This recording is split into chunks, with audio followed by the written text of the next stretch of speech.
Ovarian cyst নারীর শরীরের নীরব অতিথি। ভাবুন তো, আপনার শরীরে এমন একটা জিনিস আছে যেটা বেশিরভাগ সময় কোনো শব্দ করে না, কোনো ব্যথা নেই, কোনো উপসর্গ নেই, কিন্তু হঠাৎ একদিন চেক আপ করতে গিয়ে আপনি জানতে পারলেন যে আপনার ওভারিতে সিস্ট আছে। শুনে বুকটা একটু কেঁপে ওঠাটা স্বাভাবিক। এটা কি বিপজ্জনক? এটা কি ক্যান্সার? চিকিৎসা লাগবে? এমন শত প্রশ্ন আপনার মাথায় কিন্তু ঘুরপাক খেতে থাকে। কিন্তু সত্যটা হলো, ওভারিয়ান সিস্ট সবসময় ভয় পাওয়ার মতো কিছু নয়, বরং বেশিরভাগ সিস্ট একদমই হার্মলেস এবং এটা নিজে থেকেই সেরে যায়। চলুন আজকের ভিডিওতে আমরা খুব সহজভাবে জেনে নিই যে ওভারিয়ান সিস্ট আসলে কি, কেন হয়, উপসর্গ কি, কবে বিপদ, আর কিভাবে কেয়ার নিলে সমস্যা কমে যায়। ওভারিয়ান সিস্ট কি? ওভারি হচ্ছে নারীর শরীরে ডিম্বাণু তৈরি করার দুটি ছোট গ্রন্থি। এই ওভারিতে মাঝে মাঝে পানির মতো তরল ভরা ছোট থলির মতো তৈরি হয়। এই থলিগুলোকেই বলা হয় ওভারিয়ান সিস্ট। এটা খুবই সাধারণ। প্রায় 7 জন নারীর মধ্যে 3 থেকে 4 জন নারীর জীবনে কোনো না কোনো সময় এই সিস্ট হতে পারে। এখন বলি ওভারিয়ান সিস্টের ধরন কীরকম হতে পারে। ওভারিতে অনেক ধরনের সিস্ট হতে পারে, তবে দুটি ধরন সবচাইতে সাধারণ। একটি হচ্ছে ফাংশনাল সিস্ট। এটা সবচাইতে নিরীহ এবং সাধারণ প্রকৃতির। এগুলো সাধারণত পিরিয়ডের সময় ডিম্বাণু তৈরি হওয়া বা বের হওয়ার কারণে হয়। এটা আবার দু ধরনের, একটা হচ্ছে ফলিকুলার সিস্ট আর একটা হচ্ছে কর্পাস লুটিয়াল সিস্ট। এগুলোতে সাধারণত ব্যথা নেই, 2-3 মাসের মধ্যে নিজে নিজে সেরে যায় এবং এগুলো সবচাইতে হার্মলেস।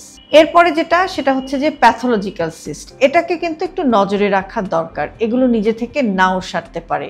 এর মধ্যে একটা হচ্ছে ডার্ময়েড সিস্ট, এর মধ্যে দাঁত, চুল, ত্বকের মতো উপাদানও কিন্তু থাকতে পারে। আরেকটা হচ্ছে এন্ডোমেট্রিওমা। এন্ডোমেট্রিওসিসের কারণে সিস্ট হতে পারে। সিস্টাডেনোমা, এটা একটু বড় হতে পারে। এগুলোর ক্ষেত্রে কিন্তু অবশ্যই চিকিৎসকের নজর রাখা প্রয়োজন।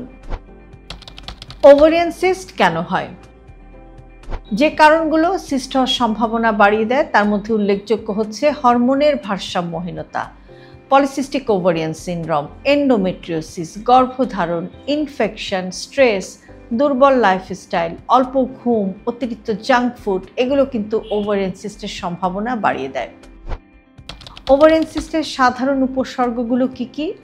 অনেক সময় আসলে কোনো লক্ষণই থাকে না, তবে যে লক্ষণগুলো দেখা দিতে পারে সেগুলো হচ্ছে যে তলপেট বা কোমরে চাপ, একটু ব্যথা, পিরিয়ডে অনিয়ম, পিরিয়ডে বেশি ব্যথা, পেট ফেঁপে যাওয়া, ঘন ঘন প্রস্রাব লাগা, শারীরিক সম্পর্কের সময় ব্যথা, বমি বমি ভাব, আর সিস্ট বড় হলে কিন্তু ব্যথা বাড়তে পারে।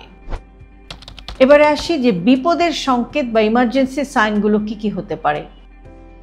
এই লক্ষণগুলো যদি দেখা যায় তাহলে একদম দেরি করা যাবে না। যদি কোনো কারণে সিস্ট ফেটে যায় বা ওভারি ঘুরে যায়, টর্শন হয়ে যায়, তখন কিন্তু তীব্র ব্যথা হতে পারে, মাথা ঘোরা, বমি, জ্বর, এমনকি রক্তচাপ কমে যেতে পারে। আর এগুলো যদি দেখা দেয় তাহলে কিন্তু খুব দ্রুত রোগীকে হাসপাতালে নিতে হবে। এটা একটা ইমার্জেন্সি সিচুয়েশন। ডায়াগনোসিস কিভাবে হতে পারে? সাধারণত পেলভিক আলট্রাসোনোগ্রাফি এটা সবচেয়ে গুরুত্বপূর্ণ একটি পরীক্ষা ওভারিয়ান সিস্ট ডায়াগনোসিস করার জন্য। এছাড়াও হরমোনাল টেস্ট, প্রয়োজনে CA-125 নামের রক্তের পরীক্ষা অথবা ফিজিক্যাল এক্সামিনেশন করেও কিন্তু ডাক্তার রোগীর পেটে বা তলপেটে ওভারিয়ান সিস্ট হচ্ছে কিনা সেটা সম্পর্কে একটা ধারণা পেতে পারেন। যেমন ডাক্তার যখন রোগীকে প্যালপেট করেন বা পেটে হাত দেন তখন সেই সিস্টের আকারটা কীরকম বা সেখানে সিস্ট আছে কি না, কিংবা সেটার আসলে ঝুঁকি কতটা, মোটামুটি কিন্তু চিকিৎসক এটার একটা ধারণা পেতে পারেন। এখন সবচেয়ে যে ইম্পর্টেন্ট কোয়েশ্চেন সেটা হচ্ছে যে ওভারিয়ান সিস্ট কি ক্যান্সার হয় কি না। অধিকাংশ ক্ষেত্রে ওভারিয়ান সিস্ট ক্যান্সারের রূপ নেয় না। বেশিরভাগ ক্ষেত্রে এটা নন ক্যান্সারাস, তবে বয়স বেশি হলে বা সিস্ট অস্বাভাবিক হলে চিকিৎসক কিছু বাড়তি পরীক্ষাও কিন্তু করিয়ে নিতে পারেন। সব সিস্টের আসলে চিকিৎসা লাগে না।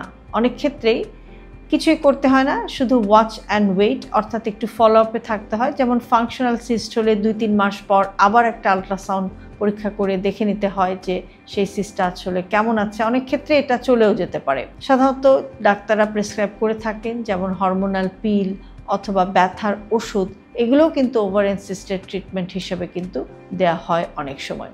অনেক ক্ষেত্রে কিন্তু সার্জারিরও প্রয়োজন হয় যদি সিস্ট একটু বড় থাকে বা বড় হয়ে যায়, ব্যথাটা বাড়তে থাকে, ফেটে যায় কিংবা প্যাচ লেগে যায় বা টর্শন হয়ে যায়, অথবা যদি কোনো ক্যান্সারের সন্দেহ থাকে, সেক্ষেত্রে কিন্তু সার্জিক্যাল প্রসিডিউরেরও প্রয়োজন হতে পারে। তবে বেশিরভাগ ক্ষেত্রে যেটা পপুলার সার্জারি সেটা হচ্ছে যে খুব ছোট একটু কেটে নিয়ে লেপারোস্কোপির মাধ্যমেই কিন্তু ওভারিয়ান সিস্টগুলো সাধারণত অপসারণ করা যেতে পারে বা সার্জারি করা যেতে পারে। বড় কোনো সার্জারির প্রয়োজন নাও হতে পারে। আপনাকে স্বাস্থ্যকর খাবার খেতে হবে, যেমন বেশি সবজি খেতে হবে, ফলমূল খেতে হবে, বাদাম, টক দই, ওমেগা 3 ফ্যাটি অ্যাসিড আছে এই ধরনের সামুদ্রিক মাছ, এগুলো খেতে হবে। জাঙ্ক ফুড, চিনি, প্রক্রিয়াজাত খাবার, এগুলো যদি আপনি কমাতে পারেন তাহলেও কিন্তু আপনার হরমোনটা ব্যালেন্সে থাকে। নিয়মিত আপনাকে ব্যায়াম করতে হবে, হরমোনের লেভেলটাকে ঠিক রাখতে হবে, ওজন যেন নিয়ন্ত্রণে থাকে সেটা দেখতে হবে, কেননা ওজন কিন্তু সিস্ট হওয়ার ঝুঁকিটা বাড়িয়ে দিতে পারে। আপনাকে স্ট্রেস কমাতে হবে, কেননা স্ট্রেস কর্টিসল হরমোন বাড়ায়, আর হরমোনাল লেভেল ইমব্যালেন্স হয়ে গেলেই কিন্তু ওভারিতে সিস্ট হতে পারে। কাজে মেডিটেশন করতে হবে, হালকা হাঁটা, যথেষ্ট ঘুম ঠিক করাটাও কিন্তু খুবই জরুরি। রাতে যেন 7 থেকে 8 ঘন্টা ঘুম হয় সেটা খেয়াল রাখতে হবে, কেননা ঘুম আপনার হরমোনকে স্বাভাবিক রাখে। এবার বলি যে ওভারিয়ান সিস্ট নিয়ে কিছু প্রচলিত ভুল ধারণা বনাম সত্যটা কি। ভুল ধারণা বা মিথ হচ্ছে ওভারিয়ান সিস্ট মানে অপারেশন, কিন্তু সত্যটা হচ্ছে যে বেশিরভাগ সিস্ট আসলে নিজে থেকেই সেরে যায়।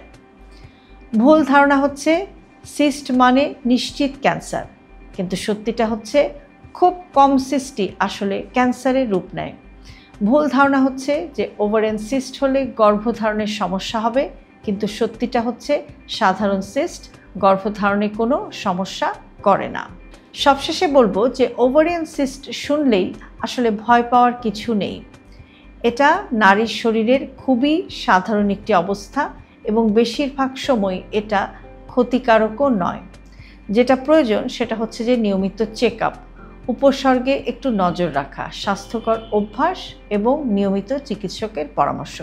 আপনি যত সচেতন হবেন সিস্ট কিন্তু ততটাই নিয়ন্ত্রণে থাকবে, আর আপনার শরীরও থাকবে হালকা, আরামদায়ক এবং সুস্থ।